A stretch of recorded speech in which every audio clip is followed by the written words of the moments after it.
It's The Journey with drug and alcohol attorney Mark G. Astor. All right, everybody, welcome to The Journey. This is a really special show for two reasons. Number one, this is the first show we've done from my office in Boca Raton. But number two, probably more importantly, I got a good friend and Palm Beach County's drug czar, John Hulick, here on the show, and I'm really excited to have you on the show. And it's interesting, you know, because I had read so much about you and I heard so much about you before we actually had a chance to meet. So I've now met you, 3 or 4 times, and I had a chance to hear you speak, and wow, I mean, I'm really flattered that you took time to come down here, because I know you are a super busy guy, so thanks, John. Hey, well, thanks for having me, and you know, feelings mutual. It's really great See, to I'm gonna have blush met your now. acquaintance, and we're just going to rock here in Palm Beach County. That's how I feel. We are. So I know, you know, I've sort of shared a bit of my journey in terms of, you know, why this is sort of personal stuff for me, but I know that for you too, this whole opioid crisis is a personal story, and I know that, you know, I think it was your daughter, right, that's been dealing with this issue. So maybe we could talk about that first, and then we could talk about, you know, the time you spent working for Governor Christie, because you were basically New Jersey's drug czar before you came down here, right? Absolutely, and his policy advisor for human services, children, and families before he tapped me to be the drug czar. So wow, okay, really immersed on a multitude of ways in this issue. Well, maybe we need to get you working for a president at some point, because you probably know more about this whole issue and how to figure it out, maybe than anybody that I've heard speak. And I think what's interesting when I heard you speak was one of the things I realized was it's not just a matter of getting more beds. I mean, this is a sort of a multifaceted approach to a very difficult problem to solve, I think, right? No, absolutely, and that we would stay in a bed mindset, which is really 40 years old. You know, I mean, you can have the best acute intervention in the world, you know, but if we're not looking, you know, at this in a way that's, you know, for the long term, you know, those things we need to build the underpinnings to get us to long-term recovery, you know, then bad on us. Is all I got to say. You're right. So let's talk about your own journey, because I know that you have a daughter, and you shared some of that really moving story with us when I had a chance to hear you speak at a local church here in Boca. So maybe for the folks, for the thousands of people who are going to watch this, and we're going to get thousands of people who will watch this on Friday, you share some of your journey with us, you know, when it comes to your daughter. Sure, absolutely. You know, I've been blessed, as you know, to wear a lot of different hats in this space. I'm a person in long-term recovery for now over 32 years. You know, cut my teeth, you know, in this space, 18 months sober, and met a deaf gentleman, you know, in the self-support group meeting, and you know, this crazy thought I had was, you know, how am I supposed to help this guy, you know, and you know, as a result of that, in 1988, founded an agency now that's 30 years old called Signs of Sobriety. So that's how I got introduced in the space professionally, you know, and from there went to work for the National Council on Alcoholism and Drug Dependence, New Jersey, for 16 years, doing all their public affairs, all their public policy work. So, you know, anything public policy related in New Jersey, and a lot of federal initiatives I've had my hands in for the last number of decades. It's been just absolutely incredible. But what a time to work for Governor Christie when he took on you know, the state capital, Trenton, New Jersey, you know, to be his policy advisor and subsequent drug czar. But I'll tell you, the hat that has informed me the most is to be a parent of a daughter with early onset mental illness. You know, how old's your daughter now? She's 1993, so just turned 25 end of July. Wow, okay. Yeah, So, yeah, just do the math. That makes us old, I think. Yeah, holy cow, it's just unbelievable to think that all this time has passed. But, you know, early onset mental illness, you know, by the time she was in 5th grade, there just came this moment that you could not ignore what were beyond symptoms. You just kind of took your head and you went like, wow. You know, so I think at that moment for me, I mean, in hindsight and able to get a breath from that experience, that's the moment that the light switch went off in me that, you know, I'm the father in the deal, I got to fix it, you know, and the Heavenly Father all of a sudden got pushed aside, you know, and I spent about a decade navigating her care. So when her symptoms developed, were you already in recovery? Oh yeah, I was absolutely already in recovery, already professionally in the space, you know, and I really became her full-time care manager, for lack of a better word, you know, and you know, by the time she was in 6th grade, institutionalized, and again in 7th grade, and hadn't even picked up her first drink or drug, you know, by the time she was 13. was all bets are off, first-ring drug, and it was a decade of navigating her care. And I think, in terms of being all of a sudden in that position, and I can point to legislation probably over $200 million that I've had successfully had enacted in the state of New Jersey for more treatment. And all of a sudden I had to navigate her care not only on the mental health side but on the addiction side, and there were many moments where I just thought to myself, this is what I advocated for. And really create a lot of kind of doubt and, questions in my mind. So let me back up a second, because, typically when parents call us, I sort of joke now that I'm like a dentist, right? People only call me when they absolutely need me, like last minute, because nobody likes lawyers, as my father used to say, except for me. And sometimes, parents they see things but they don't see things, right? I mean, when I ask parents how they know their kids are having a problem, they tell me, I just know. They just know, and maybe that's just sort of a parent's intuition. But you talked about some of the symptoms you saw, and you were already in recovery. So for you, maybe you were a little more finely tuned. Like what sort of things did you see? I mean, what made you sort of say, oh, there might be a problem here? Well, look, it got hard to ignore the fact that she plucked out all of her eyelashes and her eyebrows. I mean, they're just the moment where you're like, what's going on here? And that was in 5th grade. And it's interesting to look now at her 2-year-old son, the one born NAS.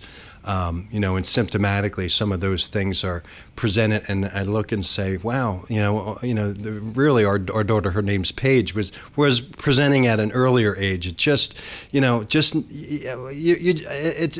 hard to know. Of course, my youngest son is born on the autism spectrum.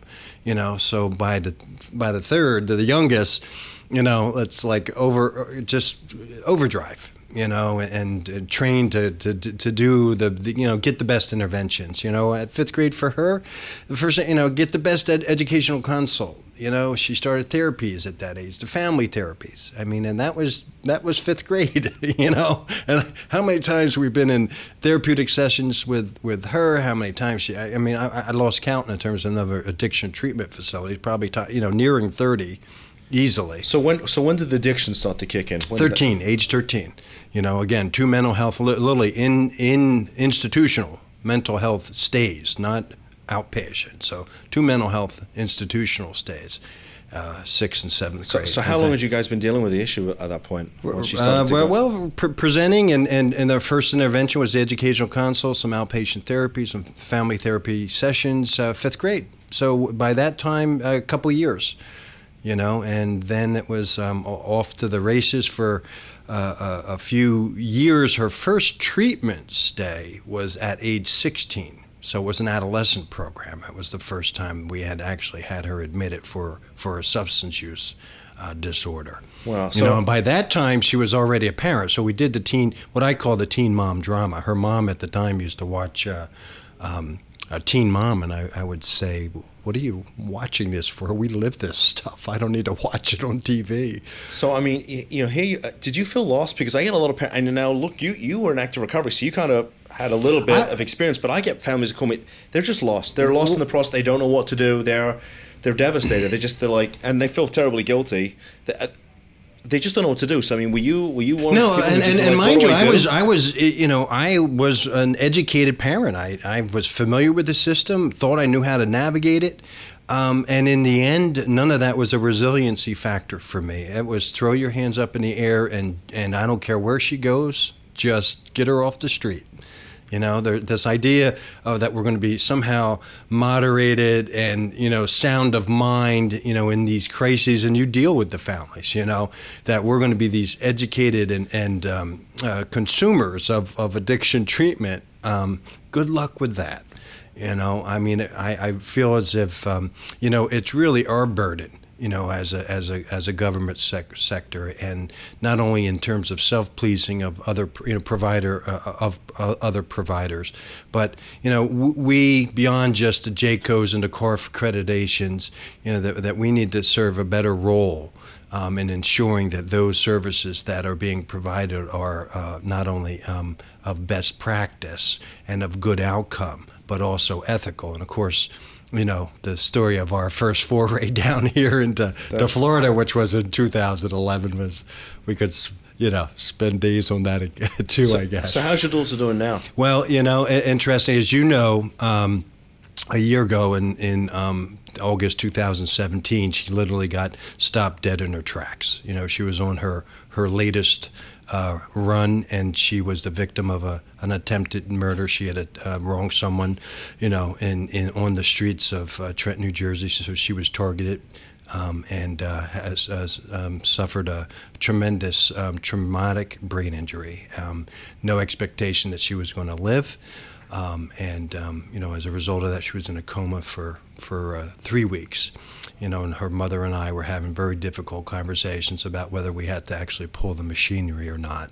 And as God would have it, I mean, the providers, the neurosurgeons, the traumatic care personnel all characterized her as a miracle. So we literally witnessed a miracle in her. And of course, she didn't just wake up and start dancing. It started with her eyes opening and small movements of her limbs, and just some incredible moments in terms of that recovery there to have her speak her first words and recognizing me, and all of those things are still, you don't know the answers to that. In terms of the injury, is she going to be impaired and have no memory, impaired and can't speak? But she was asked if she recognized that man sitting in the chair. That man was me, and she whispered "Daddy" and asked to articulate a little bit louder, and she said "Daddy," and she said they asked her, "Is there anything you want to tell Daddy?" And she said, "I love you." And I can tell you, the last I had spent time with her was on July 29th. She was struck down on August 2nd. And I wanted to believe that I told her that I loved her. And it was her birthday, and her sons were there, and the older boy was quite upset with his mom. And I was very angry at the result of that time spent with her, and wanted to twist myself into a pretzel, after she was injured, that I had said I love you. And I knew I hadn't, but I wanted to believe I did. So when that opportunity presented itself to tell my daughter I love you, I didn't give a crap what happened after that. That I got to say those words to her. It's a reminder, I think, for all of us, that this illness is not one of volition. Once that brain is seized, it is on a path of its own, sometimes taking miraculous intervention, and other times interventions for the kinds of things that we work for, and what you do, and what I do, and what many, many other people do.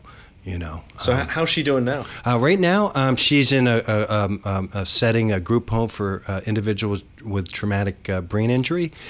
So she's in a day program, learning still to rehabilitate herself, and in some days cognitively reminds you of a toddler.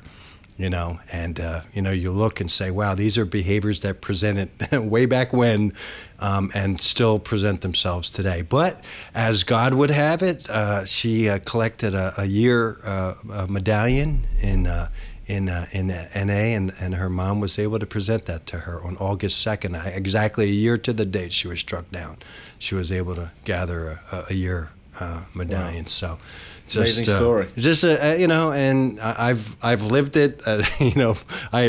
Folks, as I sit, the different challenges over the last few years. Amazing. I'm still standing some days. And credit be to God. It's amazing.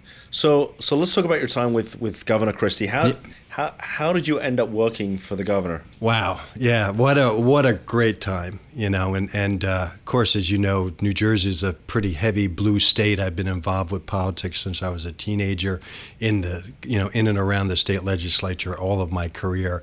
And as friends would ask me, or colleagues, if there ever was a Republican governor, what role would you like to occupy? And my response was, I'd love to be a policy advisor. And a Republican governor gets elected, it's Governor Christie. And it was the stars that got in alignment. I had a political godfather who I had expressed my interest. He was a state senator in working for Governor Christie. He said, give me a list of 5 positions you'd like to occupy in the administration. At the top of the list was policy advisor. And simultaneously, someone I had worked on a gubernatorial campaign 2 in a row, in fact, Carrie Edwards, he was the state attorney general General who ran for governor, and he was a key chief of staff to the state attorney general, Carey, and ran two of his campaigns. So in this business, relationships matter. So 20 plus years later, welcome to politics. And Wayne, who I worked with on the Carey Edwards campaigns, was positioned in the transition on the transition of the governor's office. So I reached out to Wayne. I said, Wayne, by the way, I'm interested in joining the administration. I've worked with the state senator. And right away, Wayne said, give me your resume. And, I was hired very quickly thereafter. I was just a couple weeks into the administration. So we were there in the early days of the administration. Absolutely fascinating. So what were you doing? What was your initial sort of role for the governor? Policy, Human Services, Children and Families, two of the two largest departments except for Department of Corrections in the state of New Jersey. So Human Services are Our children's services is not like your DCF. All the child welfare and protection efforts were in a separate department. And of course, human services beyond just addiction, mental health, developmental disabilities, family welfare, all those types of things. So what a great way to make a difference. So and those early days in the administration were just. How'd you like the governor? I love the governor. On this issue, bar none, and I've been around a lot of elected public officials in this space for 30 years. Bar none, not just because he was my boss, the best on this issue ever. And I've worked with a lot of them, best on this issue ever, and never had to convince him on any of the items. And of course, I had left the administration, but those latter years, particularly the last year of his administration, when you can't ignore, you're nearing 3,000 overdose deaths, by year 8 of his administration. When I left, we were at just under 1,000, so it near triple. So it sounds like they were, that this sort of epidemic that we talk about down here was sort of, well, I know they said it's a nationwide epidemic, but it clearly was gripping New Jersey too. Well, and I can tell you, I'm a public policy guy, and when I entered the administration, we were prioritizing efforts within the administration.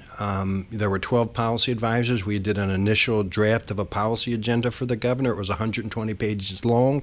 We had pared it down by half, and there were 26 legislative or administrative priorities, and I was successful in, just based on treatment admissions of 25 and others on opiates, we characterized in 2010 this as an epidemic amongst 25 and unders, just based on treatment admissions. Crazy. And we were able to then, by 2012, we were holding field hearings.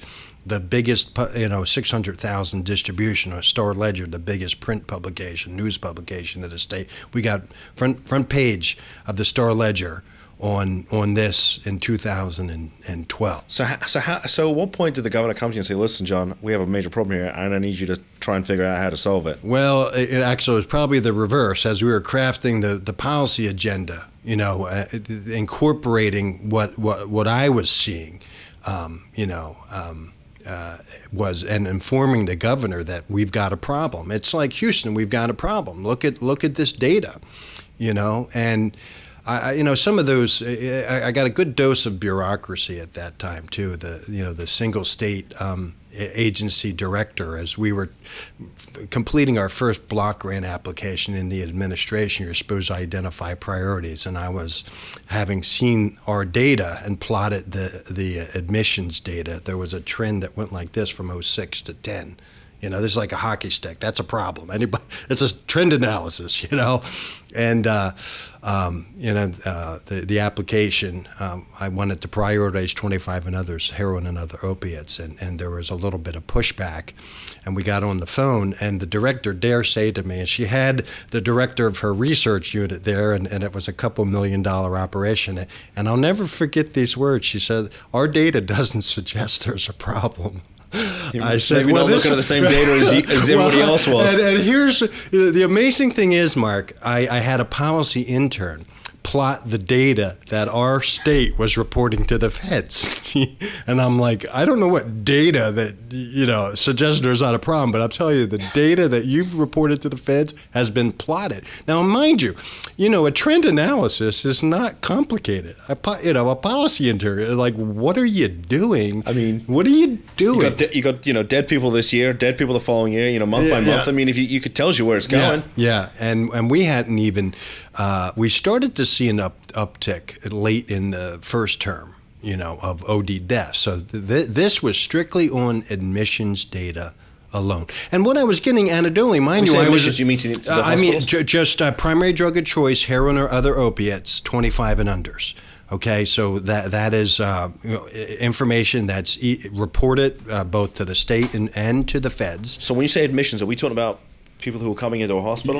No, admissions, treatment admissions. Got it, okay. Actually, so state-funded addiction treatment agencies. So, again, just based on those admissions data, not into ER. I wasn't even looking at ER admissions at that point. I need to look at ER admissions. I'm just like, and I was hearing, and remember, I'm in this space with the National Council on Alcohol and Drug Dependence as a public policy guy. So anecdotally, I'm hearing from providers in mid-2000s, they're saying to me, John, we are getting overrun by this opiate stuff, and they're getting younger and younger. So I was hearing it, anecdotally, as of mid 2000s, where my curiosity really it's not even curiosity. Where I started to take action on that was in 2009. A friend of mine had lost his son to a heroin overdose, and he asked me a very simple question. He said, "John, how many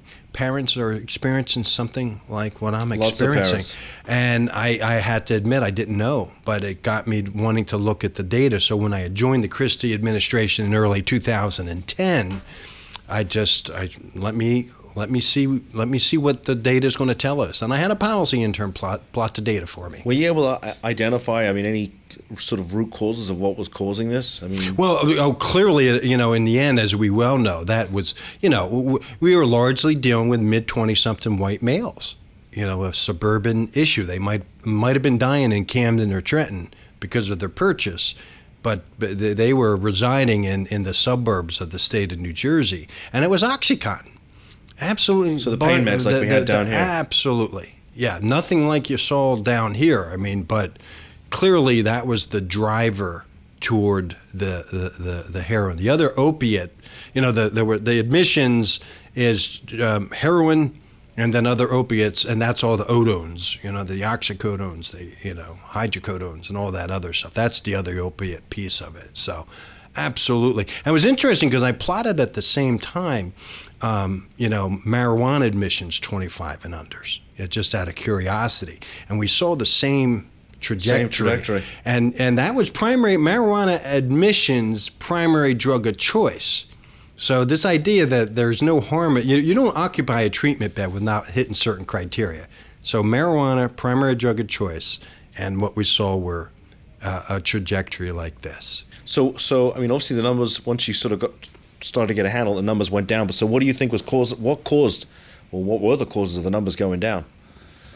When I was there, the numbers didn't go down, and But have they been going down since? No, actually, believe it or not, and mind you, and it's just proof that money doesn't always solve all ills, right? Because the governor, in his last term, we've now seen in state of New Jersey, they're nearing 3,000 OD deaths, and they're still seeing a spiking up of that, and he had proposed $200 million.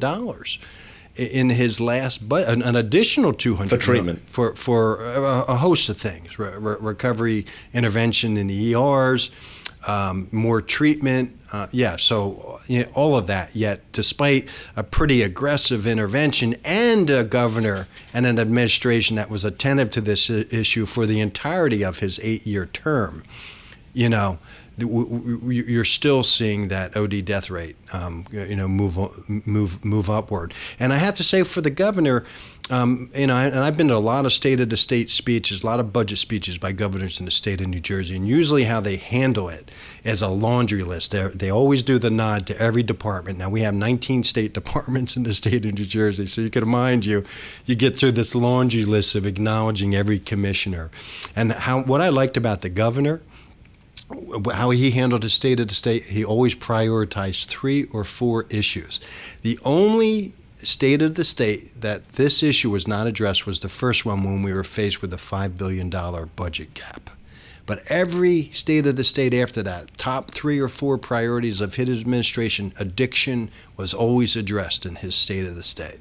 It's impressive. Yeah, it's absolutely impressive. So let's fast forward a bit. Yep. So now you've been in Florida how long? Or actually Palm Beach County, to be more exact. For how long have you been down there now? Well, I started coming down last August. I had this, beyond an inspiration.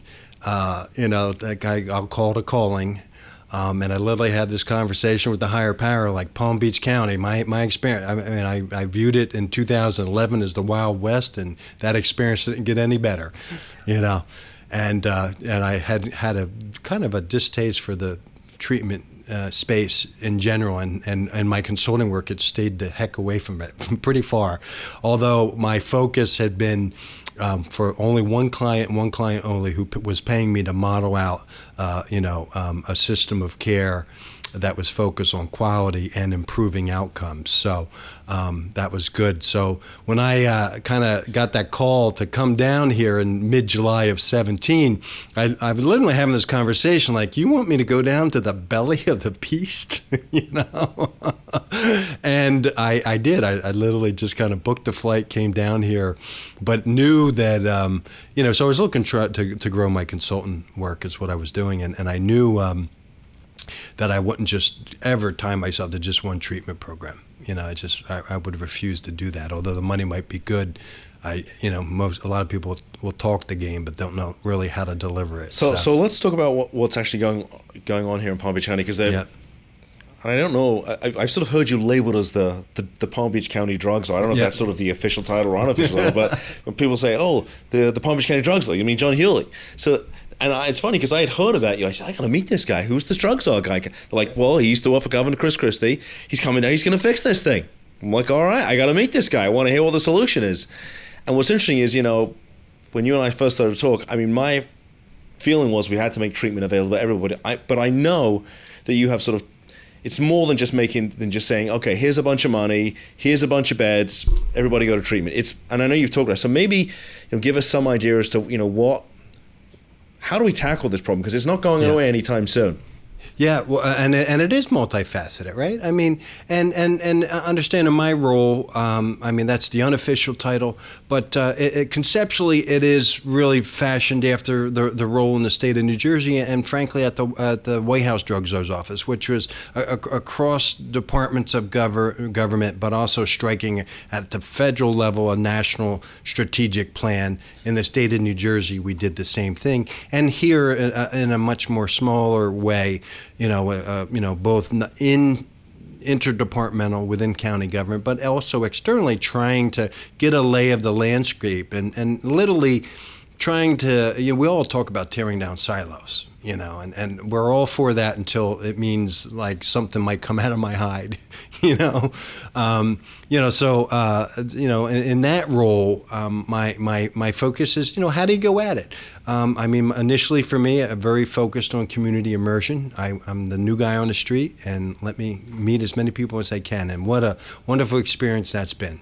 Some truly wonderful people that embrace me. We're blessed, and we've got some really switched on people. My old office, the state attorney's office, being run by Dave Ehrenberg, who I like personally, but I've also publicly said on many an occasion he's done a really terrific job. Not just getting the office back to what it was when I was there, but really clearing up the industry. So and that's part and parcel of it, and everybody has their role in that. Yet for me and my focus is really, and I was very clear on this when I interviewed for the position, that if I have a platform to talk about improved quality of care and improved outcomes, then I'm likely your guy. and really taking a macro systems of care approach that's focused on the long term, and coordinating care in a way that's not just provider driven, but really layering over that, having modeled out and executed a similar program in the state of New Jersey, where the care of 3,500 clients a year is managed in a way that never once has the treatment appropriation for that program ever been maxed out or even close to having been all expended. It's just, it's amazing. When the client's needs truly drive their care, what we have found, and you coordinate that care, is a couple things happen. When you catch folks in relapse, you catch them early enough in the lapse that they're not going back to the most intensive levels of care, i.e. medical detoxification or residential. When you start to free up those dollars in the system, with that, from a government perspective, I get to take limited resources and start to purchase predictors. And we talk about a recovery-oriented system of care we've talked about for 2 decades, but no one's ever really delivered it. And my intention is to deliver a truly coordinated level of care and a recovery-oriented system of care, where treatment's just a slither of a recovery-oriented system of care. There are many, many other predictors other than the acute intervention, because you can have the best acute intervention in the world, and there's some really great ones here.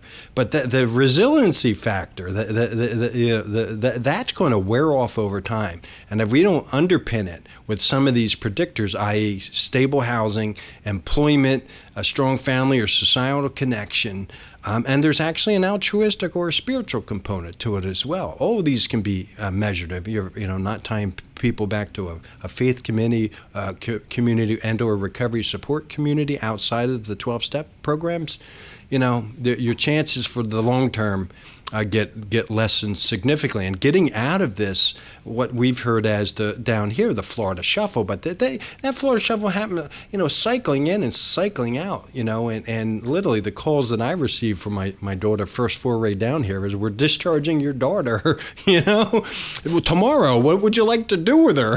Well, so, look, probably two of the biggest issue I get, because I get them when we're trying to get them into treatment using the Marchman Act and the guardianship statute, and sometimes even the criminal courts, is the families really complain about two issues. They say, well, my insurance will only cover X number of days, and that's not enough because my kid's been in active addiction for 5-10 years, and well, the 23 days that the treatment center that the insurance is going to cover for the treatment isn't going to be enough, or they don't have money, they don't have insurance, and they don't have the ability to pay for treatment because nobody puts aside a savings account for either a Marchman Act or to treat their child in addiction. And they say, well, where do we go?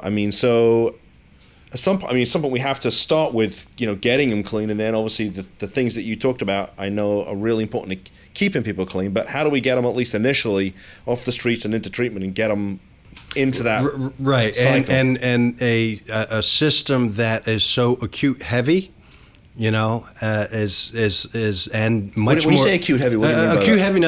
In other words, where clinically not necessary. I'm in a quote unquote clinical bed. I'm in a bed. That's what I mean by acute heavy. So in other words, the research shows there's a maximum at which there's no more learning that can take place, in the acute environment, and that's at about, the plateau is about 21 days. And really, what are we equipping them for, and what is the downtime?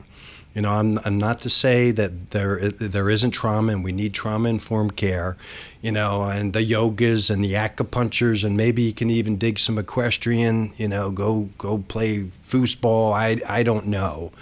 But what I do know is in terms of quality care and outcomes. And so where clinically not necessary, someone's occupying a residential bed, why?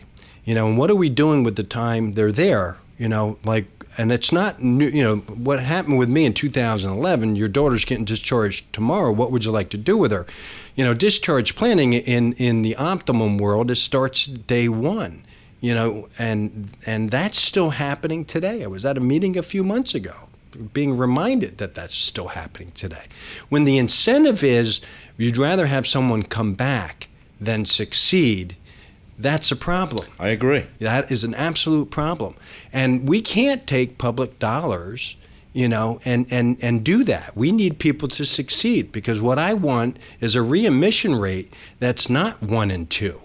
Medicaid, Medicare, or on the primary health care setting, you show up in the ER again after 30 days, or, before 30 days, you're going to get whacked. You're going to get spanked for that. You're going to get fined. You're going to not get reimbursed for the 2, 3, 4, 5, 6, 30th visit. That's a system that can't sustain itself in a world where there's a limited pot of public resource. So, where I can have a say is with the limited pot. So ultimately, so where do you see this going? I mean, obviously, you're down here, and I know you're making a big difference, and so what does the next couple of years at least look like? Well, it's educating folks. This new way of viewing things in some way. It's not new. This has all been evidenced and researched to the high heavens.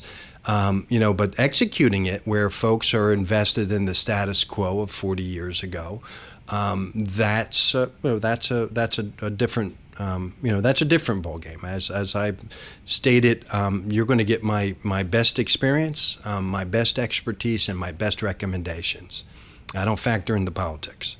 That's not my role. That's other people's roles. But we can build a system that is less expensive on the front end, and save resources to purchase the predictors, underneath the entire system. So we stop relapses is what you're talking about. Well, you can really keep people in recovery. Keep people in recovery. There you go. And that is, I shouldn't say it's not difficult to do, but the evidence and the practice suggests that you can do it in a way, as we did in New Jersey now, a program 20 years old, that hasn't used its treatment allotment. The unfortunate thing about New Jersey, and what I've tried to model out, is a kneading down. The New Jersey dollars don't let you to purchase the predictors. Housing being a key component of this. But should we be using substance use disorder dollars to purchase housing? Do we really need a system that someone that has felonies, is hard to employ, has a minimum wage job, has to cough up $450 or more in an administrative fee, upfront $200 or more a week, and how do they sustain themselves in that environment? You want to talk about stressors? That's tough. They're going to relapse. That's tough. They're going to relapse, and we wonder why. And I'm glad where I'm housed at in the county is within the community services department, where a priority is around homelessness.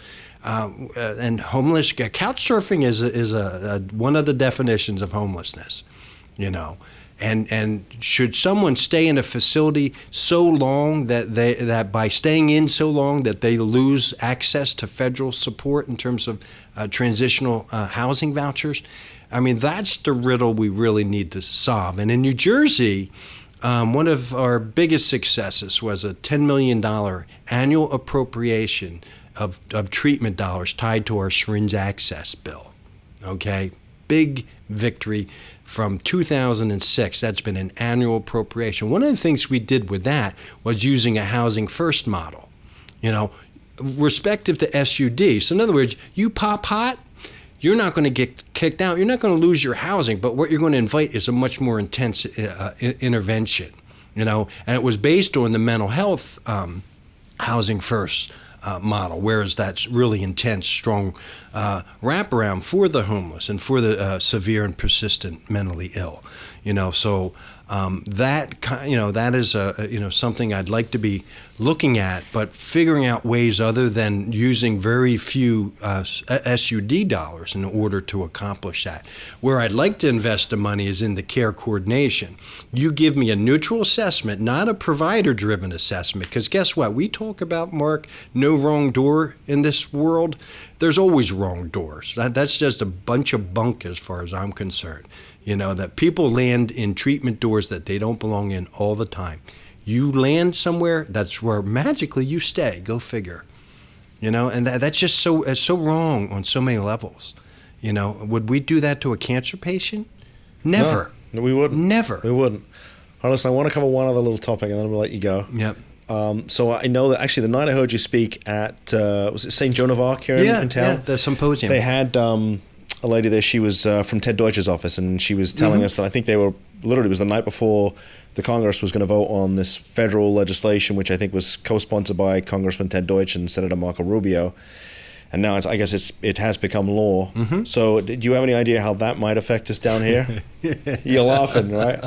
660 pages of legislation, man. Who knows? Does anybody? I mean, I know that you sent me a summary, but even the summary, I'm like, oh my God, it's going to take me a week. Right, seriously. It's like 2 hours to read the summary. Right, 72 bullets. Look, answer is yes. On a variety of fronts. The feds are looking much more intently over some of the abuses in the industry, in the housing industry. There's going to be a bit more of federal appropriations. We'll do what we can do to draw those federal dollars down here. In fact, just had a meeting on Friday. I'll be working on a federal grant application. It'd be great to get some federal dollars down here. Yeah, absolutely. And this particular application we'll be working on December 11 would allow us to not only bring resources to test out this model. I know what the outcome is going to be. We've done it in New Jersey, but not only test out the model, but research it. No one should be afraid of the research. I'm a master's in public policy. They don't lie. And frankly, if you're a process outcome guy, you want the results to inform and massage, and ultimately, if it ain't working, stop doing it. If it's not working, stop doing it, and let's try something else. So when we're in the thick of the battle that we are, why not try something else other than something that's 40 years old? I love it. Listen, I really appreciate you coming in. I know. If I could keep Jay and Deanna here another 2 hours, you and I could sit and talk for another 2 hours because we're both passionate about this. But anyway, I'm going to give it my information. So guys, if you want to contact us, you can reach us on the web. Find us on our website, drugandalcoholattorneys.com. You can email me, Mark, M-A-R-K, at drugandalcoholattorneys.com. You can call us, 561-419-6095. We have videos on our website. I think we're on YouTube. We are on Instagram, and I think even Twitter now. So we're all over the place. So, John, thanks for coming in. You're making a big difference down here, and it's really been, it's been an honor to meet you. Not only that, and to have you come on the show. Thanks. Awesome. I know that you're a busy guy, so good stuff. Once this election's all over, I know you're really going to get your teeth into this stuff. So. There we go. Awesome. Hey, thanks for having me. I appreciate it. Thank you, John. Be safe.